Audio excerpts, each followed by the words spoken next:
C'est une journée particulièrement riche en actualité, avec la prise de fonction du nouveau ministre d'État, l'annonce des modalités de la rentrée 2020-2021, mais également ce communiqué émanant aujourd'hui du Conseil national et évoquant l'accès aux tests PCR ainsi que les rentrées économiques et scolaires. Le président du Conseil national est notre invité. Stéphane Valéry, bonsoir. Bonsoir Madame Navarro.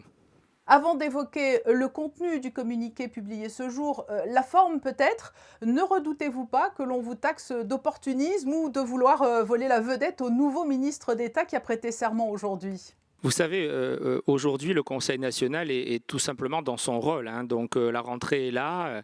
Les préoccupations des Monégasques et des résidents nous remontent de manière très, très importante notamment depuis hier. Bien sûr, le retour des vacances scolaires, la préparation de la rentrée. Donc, nous sommes dans notre rôle et chaque jour compte. Donc, je verrai d'ailleurs demain le ministre d'État qui Oui, vous viendra auriez pu au attendre Conseil demain et national. garder la primeur de ces réflexions et demande au ministre d'État ? Non, nous avons réuni hier soir donc la délégation au comité mixte du Conseil national et nous avons estimé effectivement que chaque jour compte en ce moment, puisque la rentrée des entreprises c'était hier, que la rentrée des classes c'est la semaine prochaine.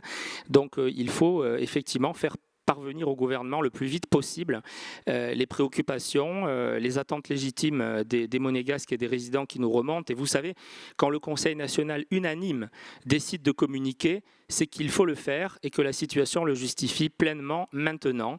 Et force est de constater que, au-delà des discours et des annonces successives du gouvernement, pour le moment, nous n'avons pas des moyens suffisants pour tester suffisamment et suffisamment vite la population de Monaco. Alors Elle rentre de vacances. venons-en justement au contenu de ce communiqué. Les élus monégasques, vous l'avez dit, à l'unanimité, s'inquiètent des difficultés d'accès aux tests PCR à Monaco. C'est cela dont il s'agit.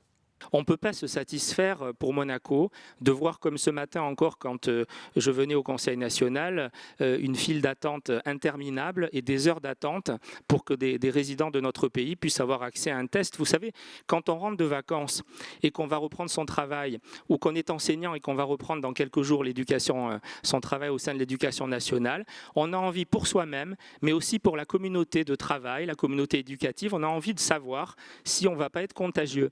Je vous rappelle que c'est le meilleur moyen pour l'OMS. Que Bien, préconisez-vous ? écoutez, aujourd'hui, par exemple, un grand pays comme la France teste 900 000 personnes par semaine. Donc jusqu'à la semaine dernière, on était à quelques 800 à peine.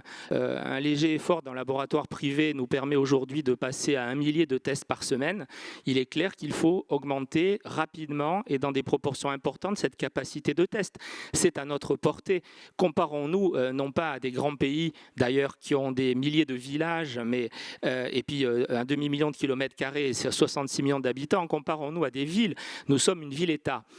Nous sommes très urbanisés. Regardons ce que fait le maire de Nice, par exemple, qui dans Oui, sa ville vous demandez va tout de ouvrir. même que l'on se base sur le modèle français, à l'instar de ce qui se fait à Nice ou Paris.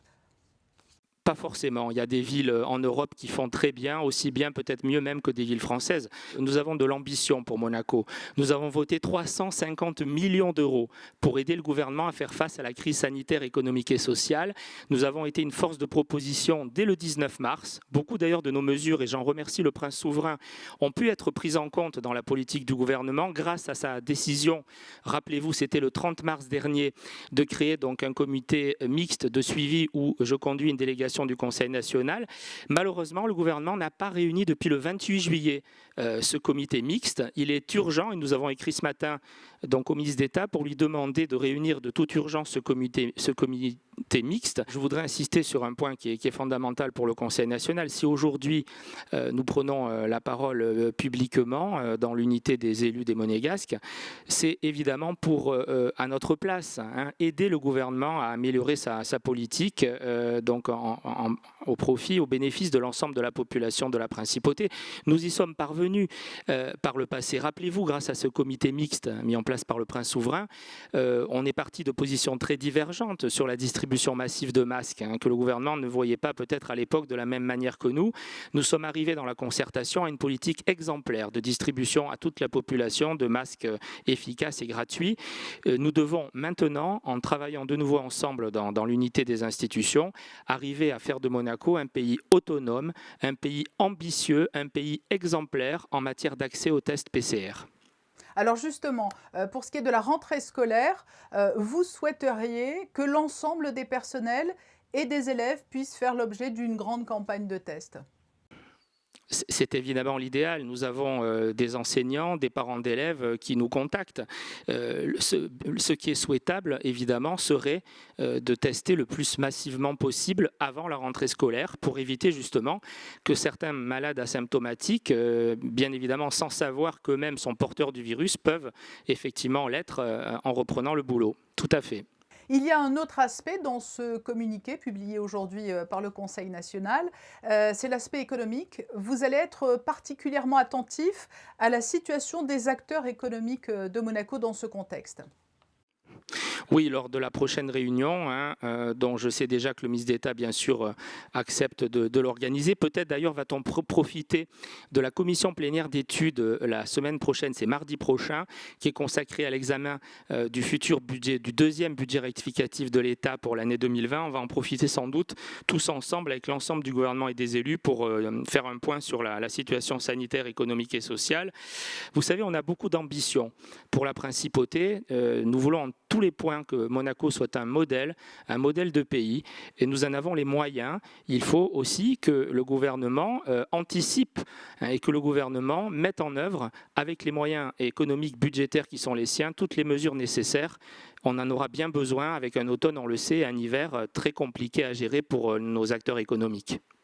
Stéphane Valéry, je vous remercie et je rappelle donc que le Conseil national a publié ce jour un communiqué pour alerter notamment sur les besoins actuels en matière de tests PCR à Monaco qui ne sont pas, selon vous, suffisamment dimensionnés. Merci à vous, Madame Navarro.